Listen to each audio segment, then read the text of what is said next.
தலைமை தாங்க நேரம் வந்து விட்டது. அப்போ என் தலைமை உனக்கு பிடிக்கலையா?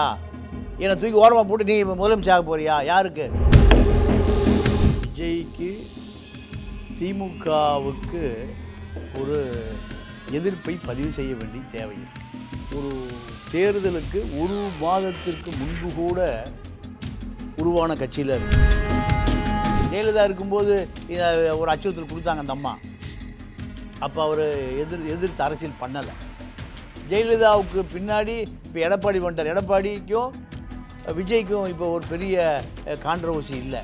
ஆனால் இரண்டு இளைஞர்கள் யார் எதிர்காலம்னா உதயநிதி திமுகவுக்கு. அப்போது உதயநிதியிடம் பணிந்து போவதா இல்லை துணிந்து நிற்பதா?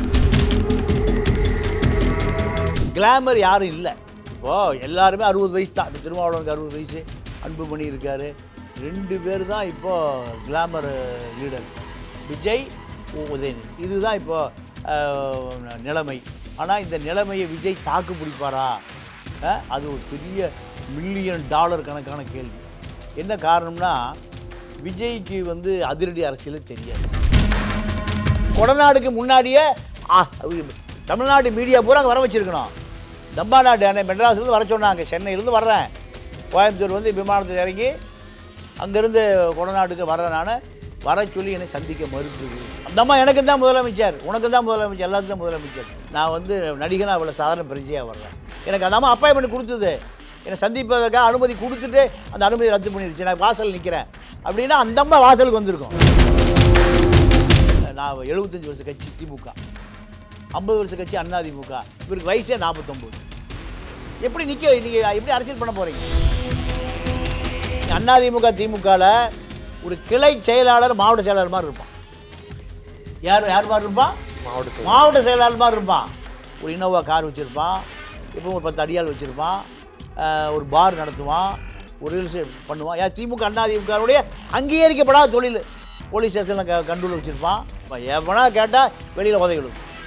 இப்படியெல்லாம் தான் இருக்குது திமுக அதிமுக செட்டப். இந்த செட்டப்பில் அமுல் பேபி மாதிரி மூஞ்சி வச்சுக்கிட்டு Vijay, Anuj SHG Scratch Retiles. No more scratch, no more tension. Hi-Fi Housing and Properties in Sri Sai City, West Tambaram. Launching offer. Hurry! Red நூல் நேயர்களுக்கு வணக்கம். நான் ஜார்ஜனோ. இன்னைக்கு நம்ம நிகழ்ச்சியில் சிறப்பு விருந்தினராக தமிழா பாண்டியர்கள் இருக்கிறாங்க. சார் வணக்கம் சார். வணக்கம். எப்படி இருக்கிறீங்க சார்? நல்லா இருக்கேன். ரொம்ப சந்தோஷம் சார். இப்போ ரீசெண்டாக பார்த்தீங்க அப்படின்னா நாடாளுமன்ற தேர்தலை ஒட்டி தேர்தல் களம் சூடு பிடிச்சி போய்கிட்டு இருக்கு. ஸோ அப்படிப்பட்ட இந்த சூழலில் விஜய் அவர்கள் அரசியலுக்கு வரப்போறார் அப்படிங்கிற மாதிரியான தகவல் பெரிய லெவலில் போய்கிட்டு இருக்கு. இப்போ எனக்கு என்ன கேள்வி அப்படின்னா சார், நாடாளுமன்ற தேர்தல் வரப்போகுது. இப்போது ஒரு அரசியல் கட்சியை தொடங்கி அதுக்குள்ளே உள்ளே வர முடியாதுன்னு வச்சுங்களேன். ஏன் இந்த நேரத்தில் விஜய் சைடில் இருந்து இந்த நியூஸை கசிய விடணும் சார்? இல்லை, இப்போது விஜய்க்கு திமுகவுக்கு ஒரு எதிர்ப்பை பதிவு செய்ய வேண்டிய தேவை இருக்குது. இப்போ கட்சி ஒரு தேர்தலுக்கு ஒரு மாதத்திற்கு முன்பு கூட உருவான கட்சியில் இருக்குது. எதுன்னு கேட்டிங்கன்னா தமிழ் மாநில காங்கிரஸ் தேர்தல் கூட்டு அறிவிச்சிட்டாங்க. அதிமுக காங்கிரஸ் கூட்டணி, நரசிம்மராவ் அப்போ பிரதமர். இதை ஒத்துக்கொள்ளாத தமிழ்நாடு காங்கிரஸ் தொண்டர்கள் நரசிம்மராவுடைய கட் அவுட்டரை காங்கிரஸ் கட்சி ஆஃபீஸில் கொளுத்துறான். சத்தியமூர்த்தி பவனில் கொளுத்துறான். மூப்பனார் இதை அடக்க வர்றாரு. எங்கே டெல்லியிலேருந்து வர்றாரு. விமான நிலையத்தில் சொல்கிறாங்க, நீங்கள் போய் பேசினீங்கன்னா கலவரம் ஆயிரும். அதிமுக ஊழல் கட்சி, ஊழல் கட்சியோட காங்கிரஸ் கூட்டணி சேரக்கூடாதுன்னு தொண்டை பூரா கலாட்டா பண்ணுறான், திமுகவோட தான் சேரணுங்கிறான். இதன் பிறகு தான் மூப்பனாரை யோசிக்கிறார். யோசித்து சிதம்பரத்தை அனுப்பி காங்கிரஸ் உடைகிறது. உடைஞ்சு தமிழ் மாநில காங்கிரஸ்ன்னு டெல்லியில் போய் ஒரு கட்சியை பதிவு செஞ்சு உடனே தேர்தலில் 19 நாடாளுமன்ற சீட்டு வந்தது. காங்கிரஸ் அதோடு அழிஞ்சு போச்சு.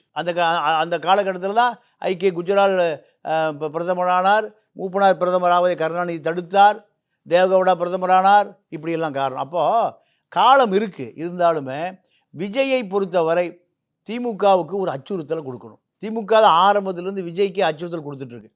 ஜெயலலிதா இருக்கும்போது ஒரு அச்சுறுத்தல் கொடுத்தாங்க அந்த அம்மா. அப்போ அவர் எதிர்த்து அரசியல் பண்ணலை. ஜெயலலிதாவுக்கு பின்னாடி இப்போ எடப்பாடி வந்துட்டார். எடப்பாடிக்கும் விஜய்க்கும் இப்போ ஒரு பெரிய கான்ட்ரவர்சி இல்லை. ஆனால் 2 இளைஞர்கள் யார் எதிர்காலம்னா உதயநிதி திமுகவுக்கு. அப்போது உதயநிதியிடம் பணிந்து போவதா இல்லது துணிந்து நிற்பதா, இப்படி ஒரு 2 ஆப்ஷன் இருக்குது.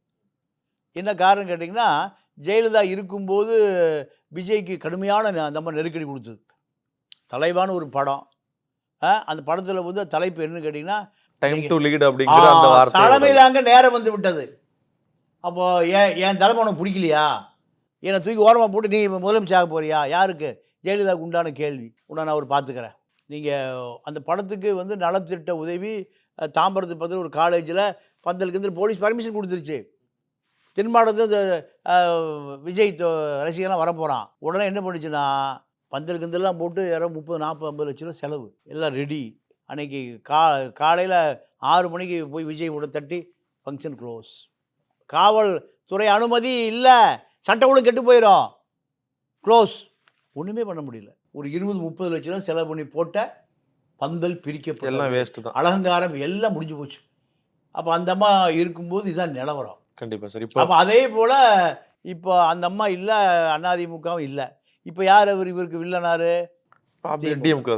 அப்போ நீங்கள் எங்கே இதில் நேரு ஸ்டேடியத்தில் விழா, லியோ விழா ஆடியோ லான்ச்சுக்கு பெர்மிஷன் கொடுக்கல. போட்டால் நீங்கள் ஏறக்குறைய அங்கே வந்து ஒரு 10,000 பேர் தான் கூட முடியும். நீ 30,000 பேர் கூட்டினா சட்டம் ஒழுங்கு வந்துடும். வண்டி, வாகனம், காரு, பஸ் எல்லாம் வந்து நீங்கள் நேரு ஸ்டேடியம் சுற்றிச்சுன்னா சென்ட்ரல் ஜாம் ஆயிரும். ஆனால் அதுக்கு முன்னாடி எல்லா ஃபங்க்ஷன் அந்த இதில் நடந்துக்கிட்டு தான் இருந்துச்சு. அப்போது 2 பேருக்குமான அரசியல் போட்டி. இப்போ ஸ்டாலினுக்கு அடுத்தபடி உதயநிதி தான் இப்போ அமைச்சர், துணை முதலமைச்சர், முதலமைச்சர். இப்போ அந்த ரேஸில் கிளாமர் யாரும் இல்லை. இப்போது எல்லாருமே 60 வயசு தான். இப்போ திருமாவளவனுக்கு 60 வயசு, அன்புமணி இருக்கார், இப்படி இளைஞர்களாக இருக்காங்க. இருந்தாலும் 2 பேர் தான் இப்போது கிளாமர் லீடர்ஸ். ஒன்று விஜய், உதயநிதி. 2 பேருமே கோடம்பாக்கம் சினிமா நடிகர்கள். 2 பேருமே நயன்தாராவோட டூயட் பாடுற ஆளுங்க. 2 பேருமே திரிஷாவோட டூயட் பாடுற ஆளுங்க. அப்போ 2 பேருக்கு கூட்டம் கூடும். அப்போது நீ எனக்கு நான் சொல்கிறது நீ கேட்டுக்க, கேட்க முடியாது. அப்போ நான் அரசியலுக்கு வரேன். இதுதான் இப்போது நிலைமை. ஆனால் இந்த நிலைமையை விஜய் தாக்கு பிடிப்பாரா, அது ஒரு பெரிய $1 மில்லியன் கணக்கான கேள்வி. என்ன காரணம்னா, விஜய்க்கு வந்து அதிரடி அரசியல் தெரியாது. ஒரே ஒரு உதாரணம் என்னென்னா, நீங்கள் ஜெயலலிதாட்ட அப்பாயின்மெண்ட் கேட்குறாரு அந்த மாதிரி சிஎம்மாக இருக்கும்போது, கொடநாடு வர சொல்லுது. கொடநாடு போகிறாரு. கொடநாடு போய் இறங்கி அப்பாயின்மெண்ட்டு இல்லை, உள்ளே செக்யூரிட்டி உள்ளே விட மாட்டேங்கிறான். ஓம் பகதூர்னு ஒரு நேபாளி செக்யூரிட்டி, ஒரு 20,000 ரூபா சம்பளம். இவர் கேட்டில் இறங்கி நிற்கிறாரு. காரு வந்து அந்த பரிகளுக்கு முன்னாடி நிற்கிது. காரை விட்டு இறங்கி கார் உள்ளே ஜெயலலிதாவை தவிர யாருக்கு எந்த அமைச்சர் போனாலும் அனுமதி கிடையாது. வெளியே நின்று நடந்து தான் போகணும். இப்போ விஜய் நின்று அனுமதி பார் ஜாவ். அவன் ஹிந்திக்காரன் சொல்கிறான், தள்ளி நிலையா ஓரமான இல்லைங்கிறான். 500 கோடி ரூபா வியாபாரம் பண்ணக்கூடிய படம், ஒரு படம் ரிலீஸ் ஆச்சு, 500 கோடி ரூபா வியாபாரம், 100 கோடி ரூபா சம்பளம், அவனுக்கு 20,000 சம்பளம். அவன் என்னங்கிறான், அவனுக்கு யாருன்னு தெரியல. பார் ஹிந்தியில் சொல்கிறான், தள்ளி நிலையா ஓரமான இல்லையாங்கிறான். அப்போது ஜெயலலிதாவை வர சொல்லிட்டு இன்சல்ட் பண்ணிச்சு பார்க்கல அந்த அம்மா. கடைசியில் வீடியோ தான் வெளியிட்டு இருந்தார்ல. அப்போ என்ன பண்ணியிருக்கணும் அவர் அன்றைக்கே? கொடநாடுக்கு முன்னாடியே தமிழ்நாடு மீடியா பூரா அங்கே வர வச்சுருக்கணும்.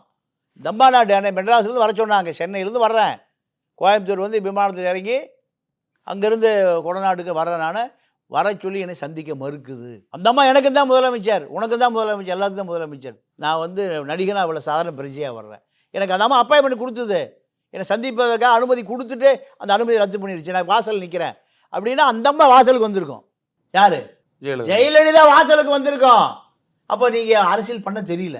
இதே அரசியல் கமலஹாசன் பண்ணார். நான் தமிழ்நாடை விட்டு இந்தியா விட்டே போகிறேன்னார் விஸ்வரூபம் படத்துக்கு. ஜெயலலிதாவுக்கு ஜெயலலிதா என்ன பண்ணுது, விஸ்வரூபம் படத்துக்கு நீங்கள் முஸ்லீம் தீவிரவாதியாக கமல் நடிக்கிறாரு. அப்போ ஒரு ஆடியோ லான்ச்சில் பேட்டி கட்டின முதல்வர் தமிழ்நாட்டுக்கு வேணுங்கிறார், யாரை சிதம்பரத்தை பார்த்து. அப்புறம் சேலை கட்டினா நான் எங்கே போகிறதுன்னு அந்த அம்மா கேட்டு எல்லா தேட்டர்லேயும் முஸ்லீம்கள் எதிர்ப்பு தெரிவித்ததுனால எல்லா விஸ்வரூபம் படம் எல்லா தேட்டர்லையும் தூக்கப்பட்டது. தேட்டர் முதல்ல சொல்லிட்டான், இங்கே ஏதாவது குண்டு வெடிச்சதா பிரச்சனை எல்லாம் தூக்கிட்டான். படமே ஓடலை. எனக்கு இந்த அம்மா தான் என்னுடைய படத்தை இவ்வளோ லாஸ், எனக்கு இந்த அம்மா தானே நேரடியாக கையை காமிச்சு இந்தியா விட்டே வெளியேறேன்னாரு. அந்த அம்மா அப்போ தான் கொஞ்சம் அடக்கி வாச்சிச்சு. அந்த மாதிரி அரசியல் பண்ண தெரியல விஜய் எப்படி தமிழ்நாட்டு அரசியலில் நிற்க முடியும்? திமுக ஆளுங்கட்சி எத்தனை வருஷம்? 50 வருஷம். சாரி, நான் 75 வருஷம் கட்சி திமுக.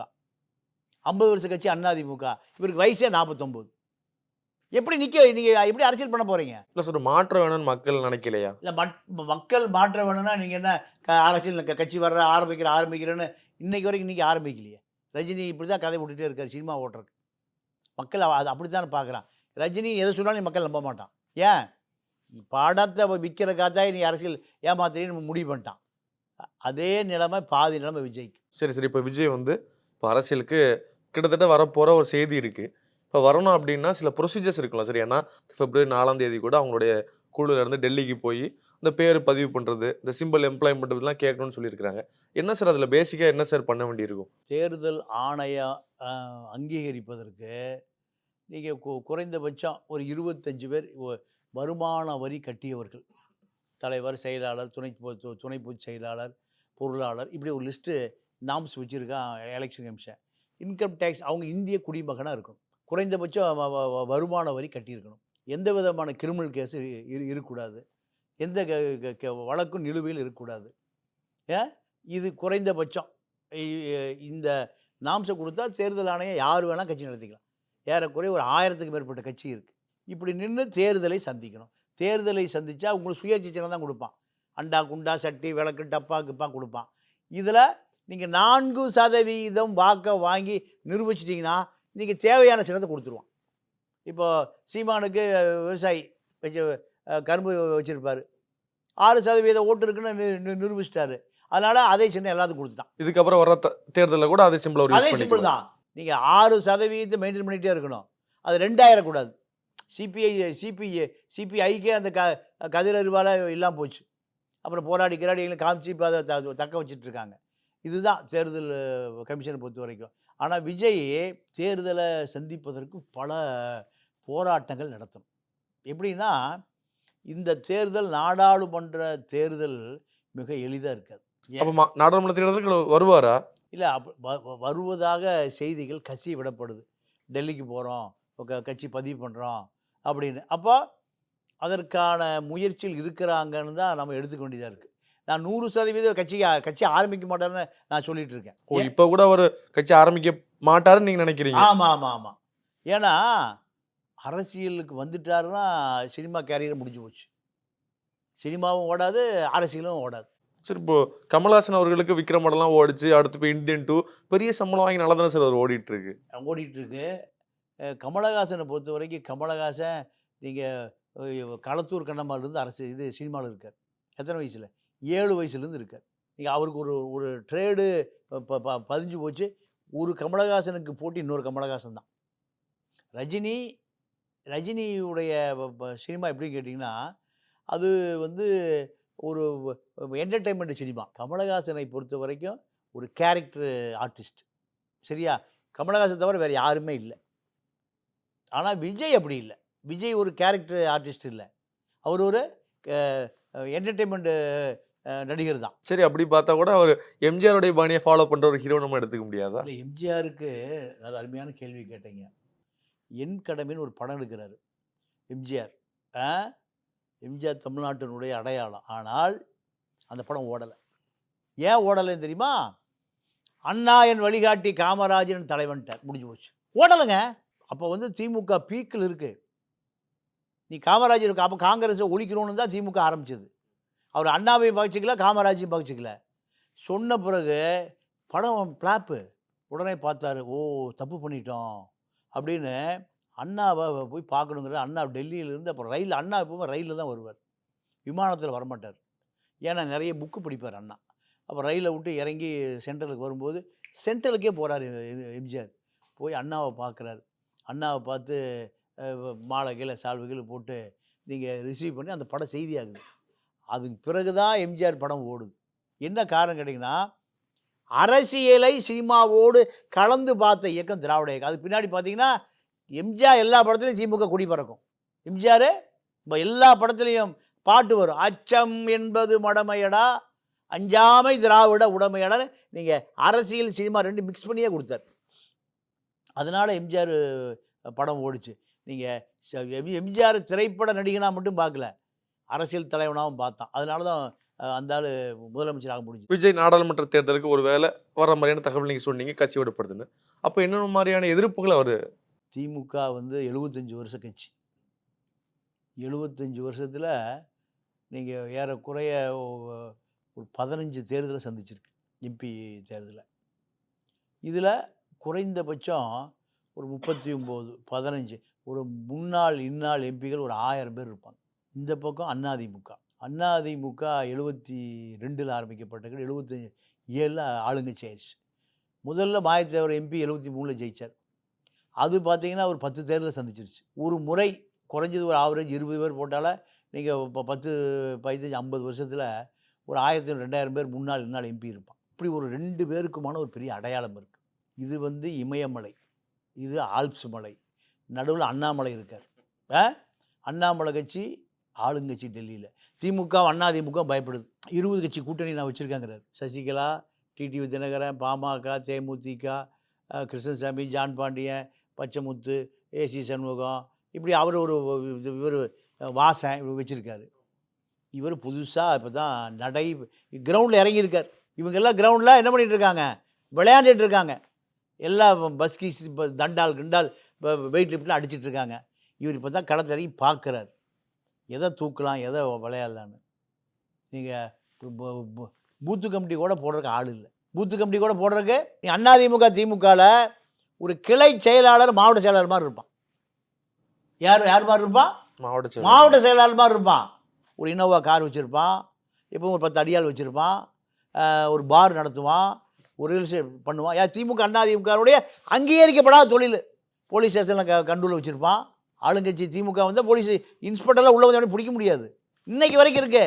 ஒரு வார்டில் 500 பேர் வார்டு கவுன்சிலர் ஜெயிச்சிருக்கேன் வச்சுக்கோங்க. இன்ஸ்பெக்டர் உள்ளே வந்து ஒருத்தர் பிடிச்சிட்டுலாம் போக முடியாது. இன்ஸ்பெக்டர் காணாமல் போயிடுவார், தண்ணிலாம் காட்டுக்கு போயிடுவார். ஏன்? நீங்கள் திமுக தொண்டை எப்படி ஊடுருவி இருக்கான்? கீழே வரைக்கும் ஊடுருவி இருக்கான். விஜய்க்கு ஏதாவது ஓட்டு வாங்குறதுக்கு விட்டுருவானா? செத்து போன கிளவிலாம் காலையில் போய் 10 மணிக்கு ஓட்டு போட்டு வந்துடும். 10 மணிக்கு பூத்தை திறந்தா யார் செத்து போன கிளவியோ எல்லா ஓட்டும் நம்மளால் திமுக போய் குத்திட்டு வந்துடுவான். கண்ணை மூடிட்டு 1-2க்கு போட்டு வந்துடுவான். ஆமாம்மா. அங்கே வந்து போலிங் ஆஃபீஸர் இருப்பார், எதிர்கட்சிக்காரர் இருப்பான், கம்யூனிஸ்ட் கட்சிக்காரர் இருப்பான், எல்லாம் இருப்பான். இருந்தாலும் அதே பேரில் போய் குத்திட்டு வந்துடுவான். எவனா கேட்டால் வெளியில் உதைகளும். இப்படியெல்லாம் தான் இருக்குது திமுக அதிமுக செட்டப்பு. இந்த செட்டப்பில் அமுல் பேபி மாதிரி மூஞ்சி வச்சுக்கிட்டு விஜய் இல்லை, மக்களுக்கு அந்த மாதிரி ஒரு ஃபேஸ் பிடிக்குதே சார். பிடிக்கிட்ட தப்பே இல்லை. மக்கள் ஓட்டு போட்டால் அவர் முதலமைச்சரில் பிரதமரே ஆகட்டும். அவ்வளோ எளிதாலாம் இல்லை, அவ்வளோ எளிதாலாம் இல்லை. நீங்கள் இப்போ அரசியல் இறங்கி நீங்கள் 10% முடிச்சிங்கன்னா எல்லாம் பொய்யா போயிடும். 10% ஓட்டு வாங்கிட்டாரியா விஜய்? திமுகவுக்கு ஒரு அறிக்கை கொடுக்குறாரியா? அதிமுக ஒரு அறிக்கை கொடுக்குறாரு, அண்ணாமலைக்கு ஒரு அறிக்கை கொடுக்குறாரு அப்படின்னா விஜய் ஓகே. பாவமாக ஜெயலலிதா எதிர்த்து அரசியல் பண்ண முடியல. நீங்கள் விஜயகாந்துக்கு எப்படிங்க ஒரு மரியாதை வந்தது? திமுக எதிர்த்து அறிக்கை விட்டுட்டே இருப்பார், ஜெயலலிதாவை எதிர்த்து தினம் அறிக்கை விட்டுட்டு இருப்பார். நம்ம சட்டசபையில் பார்த்தோம், நாக்க துருத்தி தொலைச்சினார். நடந்தெல்லாம் பார்த்தோமா? நிருபர் அடிப்பார், குத்துவார். அதெல்லாம் பார்த்தீங்களா? பழைய அவர் இருந்த காலத்தில் 20 வருஷம் அதுதான் அவர் அரசியல். கேட்டால் சண்டை தான், வம்பு தான், 7.5 தான். கட்சிக்காரன் அடிப்பார், குத்துவார். சினிமா மாதிரியே அரசியல் நடத்தினார். விஜய் அப்படி ஏதாவது செய்வாரா? நீங்கள் வாய்ப்பே இல்லை. ஏன்னா திமுக ரெண்டுமே, திமுகவில் இப்போ ஸ்டாலின் மாதிரி ஒரு 40 ஸ்டாலின் இருக்காங்க. ஒரு மாவட்டத்துக்கு ஒரு ஸ்டாலின், அதாவது தன்னைத்தானே ஸ்டாலின் நினைக்கக்கூடிய ஸ்டாலின் சார். இப்போ ஹீரோ இது திருச்சியில் நேரு மீறி அரசியல் பண்ணிட முடியுமா? முடியாது. நீங்கள் அதே போல் ஒவ்வொரு மாவட்டத்துலேயும் ஒரு ஒரு ஒரு நேரு இருக்காங்க. திண்டுக்கல்லில் ஐ பெரியசாமி, மதுரையில் மூர்த்தி, இப்படி போயிட்டே இருந்தீங்கன்னா ஒவ்வொரு ஆளும் ஒவ்வொரு பெரிய ஜாம்பவாங்கள் தான். வேலூர் போனீங்கன்னா துரைமுருகன், காட்பாடி வேலு, வேலு, அந்த பக்கம் ராணிப்பேட்டை காந்தி. நீங்கள் வீரபாண்டியர் உயிரோடு இருக்கும்போது ஒரு பெரிய மாநாடு சேலத்தில், நீங்கள் கருணாநிதியும் வீரபாண்டியும் காரில் போகிறாங்க. ஒரு பெரிய பேனர் வச்சுருக்கு, சேலத்தின் முதல்வரே வருக வருக வீரபாண்டியார். அப்போ கலைஞர் கேட்டாரா, என்னையா நீ எப்போயா முதல்வர் ஆனா? தலைவரை, நீங்கள் தமிழ்நாட்டுக்கு முதல்வர், நான் சேலத்துக்கு முதல்வர், நம்ம பையில வச்சுருக்கான். இதுதான் திமுக அரசியல். அப்போது இந்த அரசியல் பூராம பண்ணையார் அரசியல் மாதிரி இருக்கு. இதில் விஜய் எங்கே தடுமாறுவார், எப்படி விஜய் ரசிகன் இந்த இந்த கும்பலை எதிர்த்து நிற்பான். இந்த பக்கம் அதிமுக ஒவ்வொரு மாவட்டத்தில் முன்னாள் இன்னாள் மந்திரின்னு ஒரு 5 பேர் இருக்கான். ஆளுகள் 5000 10,000 கோடி வச்சுருக்கான். இது இன்ஜினியரிங் காலேஜ் வச்சுருக்கான். இன்னும் போனால் பல பேர் மெடிக்கல் காலேஜ் வச்சுருக்கான். ஜெகத் ரசிகன், டிஆர் போல் சாராய ஃபேக்ட்ரி வச்சுருக்கான். விஜய் அவர்கள் அரசியலுக்கு வந்தாலும் கல்வி தந்தைகள், தொழிலதிபர்கள் விஜய்க்கு பின்னாடி வரதானே செய்வாங்க. இல்லை, அது எப்போ வருவான்னா, நீங்கள் 15% ஓட்டை ப்ரூவ் பண்ணணும். எவ்வளவு? 15. விஜயகாந்த் கடைசியாக ஐசிக்கு போகும்போது அவருடைய வாக்கு வங்கி 14%. 5 கோடி பேர் ஓட்டு போட்டாங்க, 75 லட்சம் பேர் அவர் பின்னாடி இருந்தான். கம்யூனிஸ்டுக்கெல்லாம் போய் எங்கே துண்டை பிடிச்சி உட்காந்துருந்தாங்க. கோயம்பேடு ஆஃபீஸில் போய் கம்யூனிஸ்டுகள், உலக தொழிலாளர்களே ஒன்று கூடுங்கள், ஜார்ஜ் புஷ்ஷை எச்சரிக்கிறேன். இங்கிருந்து அறிக்கை யாருக்கு? ஜார்ஜ் புஷ்ஷை. இந்த கம்யூனிஸ்டுகள் வந்து எங்கே போய் உட்காந்துருந்தாங்க? விஜயகாந்தை தலைமை தாங்க வாயான்னு உட்காந்துருந்தாங்க. அந்த நிலைமையில் உருவாக்கணும். அரசியல் எடுத்தோடனே நீங்கள் நேராக குட்டிவாக்கம் வீட்டிலேருந்து கிளம்பி நேராக கோட்டைக்கெல்லாம் போயிட முடியாது. ஓகே சார், ஒரு பக்கம் நீங்கள் சொல்கிற மாதிரி ஜாம்பவான் கட்சிகள்லாம் இருக்குது, இன்னொரு பக்கம் மீடியா அப்படிங்கிற ஒரு பெரிய விஷயம். விஜயகாந்த் அவர்களுடைய கீழ் இறக்கத்துக்கு மீடியா ஒரு பெரும் பங்கு வகிச்சிருக்கு அப்படின்னு மக்கள் இப்போ பேசிக்கிட்டு இருக்கிறாங்க. ஓகே, அப்படிப்பட்ட மீடியாவை விஜய் எப்படி சார் சமாளிப்பார்? விஜயகாந்த் மீடியாவெல்லாம் ஒன்றும் இறக்கல சார், அதெல்லாம் முட்டாள்தனமான பேச்சு.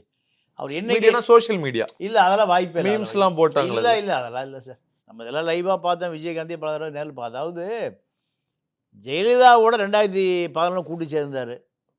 சேர்ந்த பிறகு ஜெயலலிதாவை பார்த்தது நமக்கு வில்லனாக இருந்தாலும் உருவாயிட்டான். இதுதான் 10 எம்எல்ஏக்கள் அப்படியே ஜெயலலிதாவோட போயிட்டான். முடிஞ்சு போச்சு கட்சி முடிஞ்சு போச்சு. ஆமாம், அதுலேருந்து கட்சி அழிவு தான். அதனால் யாரும் வளர ஆளாக எந்த மீடியா, சோசியல் மீடியாவோ, நீங்கள் இணையதளமோ, டிவியோ, பத்திரிகை அதெல்லாம் ஒழிக்கவே முடியாது. எதுவும் பண்ண முடியாது. நீங்கள் எம்ஜிஆர் வளர்ந்து வர்றாரு. எம்ஜிஆரை கருணாநிதிட்டு முதலமைச்சர். கோமாளி, மலையாளி, அரசியல் தெரியாது, அவனுக்கு என்ன தெரியும்? சினிமா நடிக்க தெரியும். என்ன மாதிரி குரலோவியம் எழுதிடுவாரா? சங்கத்தமிழ் 10 பாட்டு 14 கீழ்கணக்கு எந்த இலக்கியம் நான் இப்போ அடிச்சு விட்றேன். கருணாநிதி போய் எம்ஜிஆர் நிற்க முடியுமா? தெரியவே தெரியாது. ஆனால் கருணாநிதி காணாமல் போயிட்டார். எம்ஜிஆர் முதலமைச்சர் ஆனார். எம்ஜிஆர்னால அண்ணா முதலமைச்சர் ஆனார். எம்ஜிஆர்னால தான் கருணாநிதி முதலமைச்சர் ஆனார். எம்ஜிஆர்னால தான் ஜெயலலிதா முதலமைச்சர், எடப்பாடி முதலமைச்சர், ஓபி எல்லாம் யார் அடையாளம்? அதிமுக அடையாளம் எம்ஜிஆர் தான். கருணாநிதி கடைசியாக யார்கிட்ட தண்ணி குடிச்சிட்டு இருந்தார்? எடப்பாடி தண்ணி குடிச்சிட்டு இருந்தார். ஜெயலலிதாட்ட போய் இப்போ முக்கிட்டு கிடந்தார். அதனால் அதில் அரசியல் மீடியா கிடையாது. கோமாளி நீங்கள் தினத்தந்தியில் என்ன தெரியுமா போடுவான்? எம்ஜிஆர் ரசிகர் மன்றம். அதுதான் அதிமுக போட மாட்டான். எம்ஜிஆர் கட்சி. என்னாச்சு? நீங்கள் ஆயத்தனார் போய் எம்ஜிஆர் சரண்டர் ஆனார். அதனால் மீடியாலாம் வச்செல்லாம் ஒன்றும் பண்ண முடியாது. மக்கள் நினச்சிட்டான்னா மக்கள் வந்து மாபெரும் காட்டாற்று வெள்ளம். அதெல்லாம் அணை போட்டால் தடுக்க முடியாது, உடச்சிட்டு போயிடுவான். அதனால் விஜய் வந்து ஒரு மெலோடி அரசியல்வாதியாக கூட தெரியல சார்.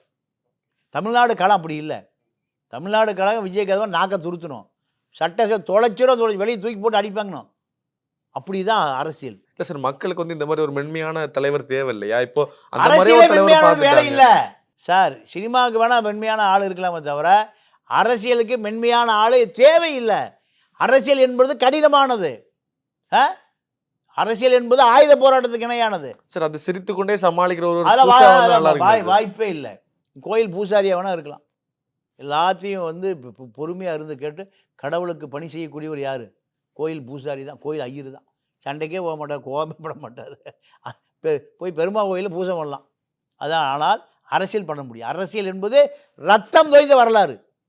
ராஜாவாக இருந்தாலும் சரி, மந்திரியாக இருந்தாலும் சரி, அந்த காலத்தில் இருக்கக்கூடிய குறுநில மன்னனாக இருந்தாலும் சரி, என்ன ரத்தம் சிந்திகிட்டே இருக்கணும், யுத்தம் நடந்துகிட்டே இருக்கும்.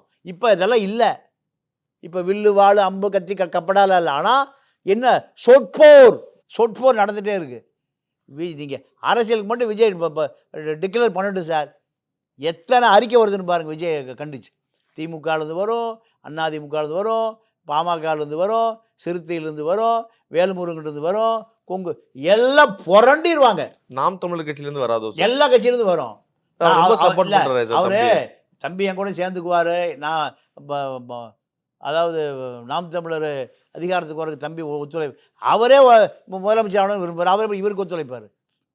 அவரே முதலமைச்சர் நாற்காலி எனக்கு தாங்கிறாரு. ஒரு 3ஆம் அணி ஒரு வலுவான அணி வாய்ப்பு இருக்குல்ல சார்? இல்லை, அதெல்லாம் வந்து நிரூபித்து காமிக்கணும். 5% ஓட்டை வாங்கி காமிக்கணும். இப்போ சீமா ஒரு 6% ஓட்டை வச்சுருக்காரு. அதனால் அவர் பேசு பொருளாக இருக்கார். கமலஹாசன் 4% வச்சு தான் கட்சியை கழிச்சிட்டு போயிட்டார். ஆளே இல்லை. கமலஹாசன் கட்சியே இல்லை. ஈரோடு கிழக்கில் எலெக்ஷன் நிற்கலையே.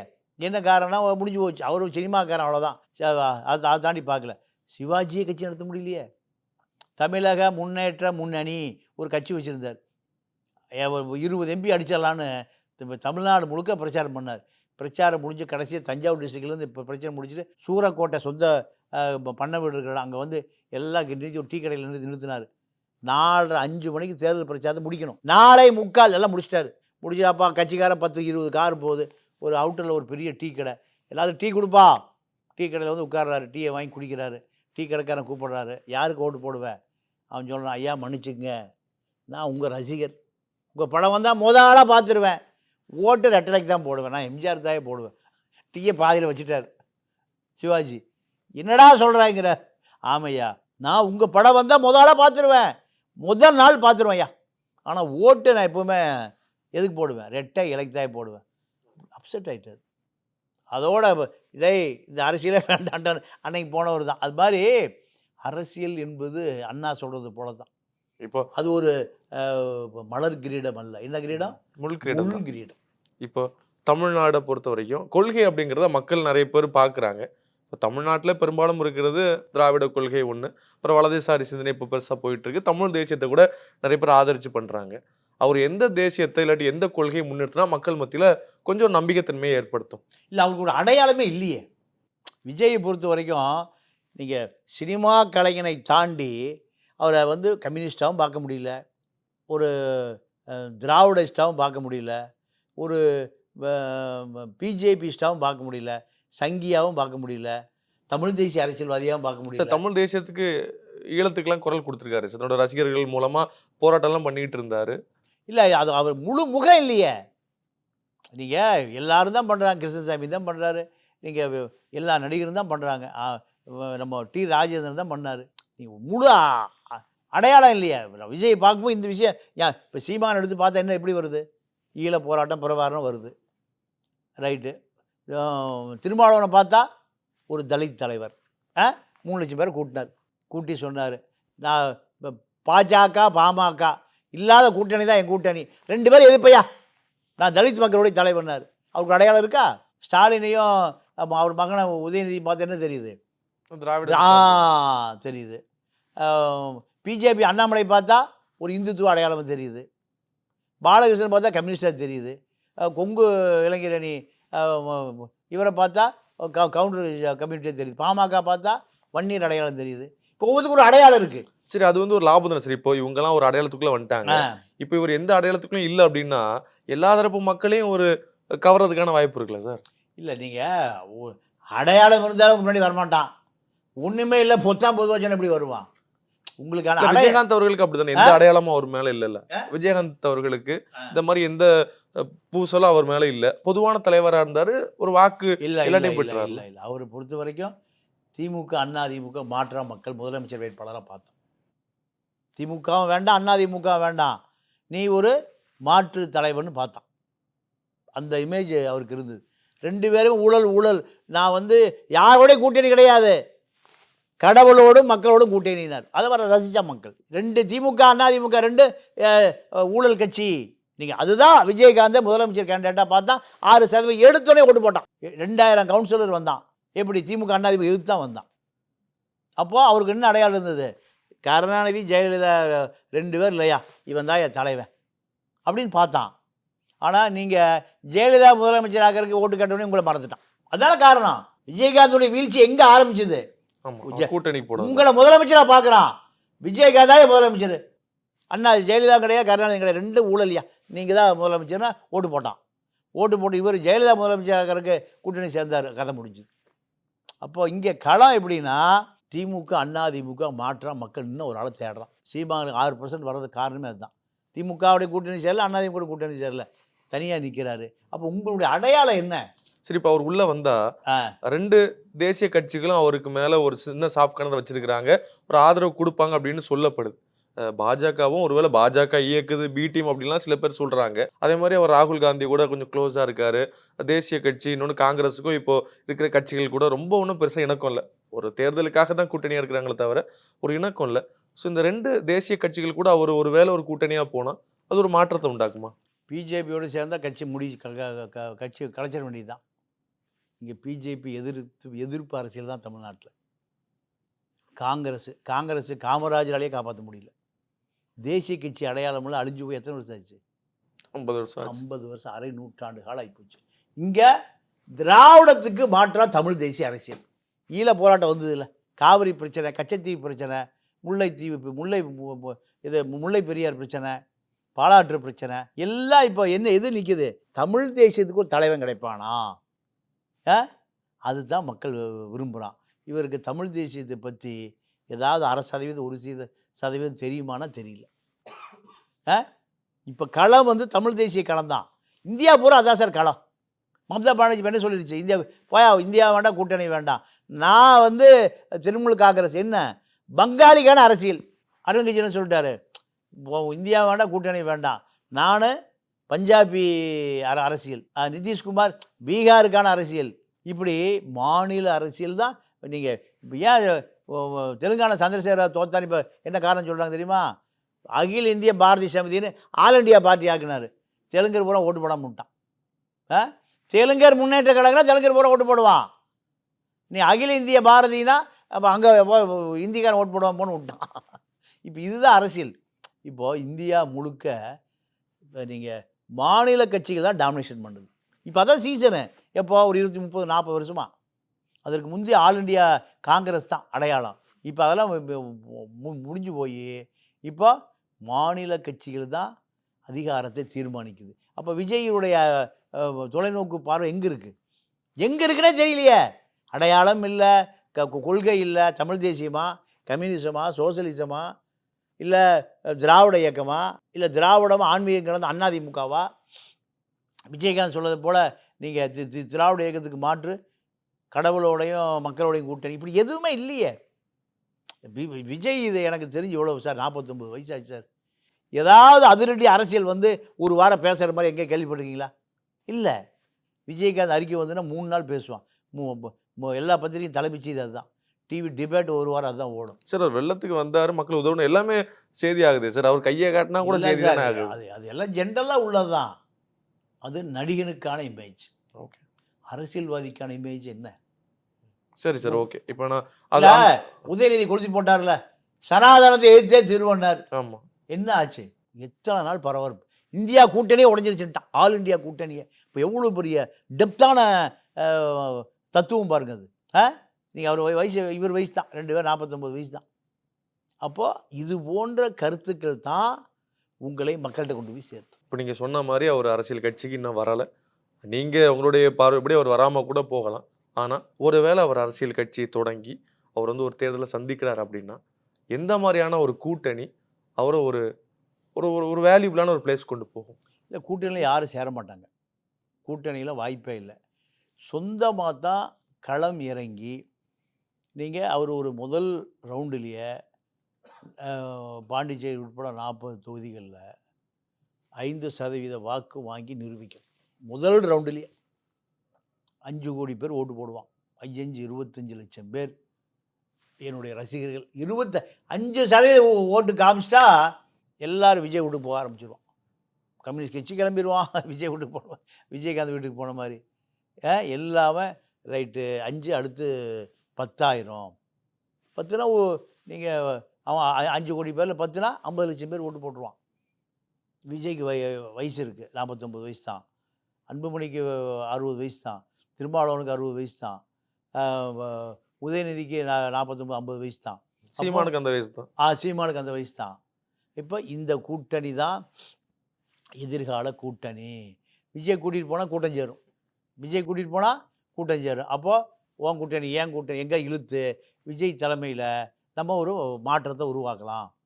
இந்த எதிர்பார்ப்பு எப்போ வரும்? ஒரு 5% எடுத்து கமல் 4% வாங்கினார். இப்போ அதுக்கு பின்னாடி 4% காணாமல் போச்சு. இப்போ அது மட்டும் சினிமாவுக்கு போயிட்டார். சினிமாவுக்கு ஒரு சீட் கேட்குறா, தர மாட்டேங்கிறாங்க. காங்கிரஸ் கூட்டணி, திமுக கூட்டணி, மத்திய சென்னை கேட்குறா தரமாட்டேங்கிறாங்க. பேச்சுவார்த்தைக்கே வரமாட்டேங்கிறாங்க. நான் 40 தொகுதி ஆளை நிறுத்துறேன், இப்போ மிரட்டுறாரு. 40 தொகுதியிலையும் ஆளை நிறுத்துறேன், நீ 80 தொகுதியில் ஆளை நிறுத்தினாலும் சரி திமுக தரமாட்டான், காங்கிரஸ் தரமாட்டான். ஏன்? இரட்டை வேடம். கர்நாடகாவில் பிஜேபிக்கும் காங்கிரஸுக்கும் எலெக்ஷனில் காங்கிரஸுக்கு பிரச்சாரம் பண்ணி ராகுலே கூப்பிட்டார் கமலை. இவர் பிஜேபிக்கு பயந்துட்டு போகலை. வெற்றி விழா மேடையில் போய் உட்கார்றாரு, யாரும் திரும்பி பார்க்கல. அலையா விருந்தாளியாக போனார். நீங்கள் அது ஜுடோ யாத்திரை நடக்கும்போது ராகுலை போய் பார்த்தார், எல்லாம் பார்த்துக்கிட்டாரு.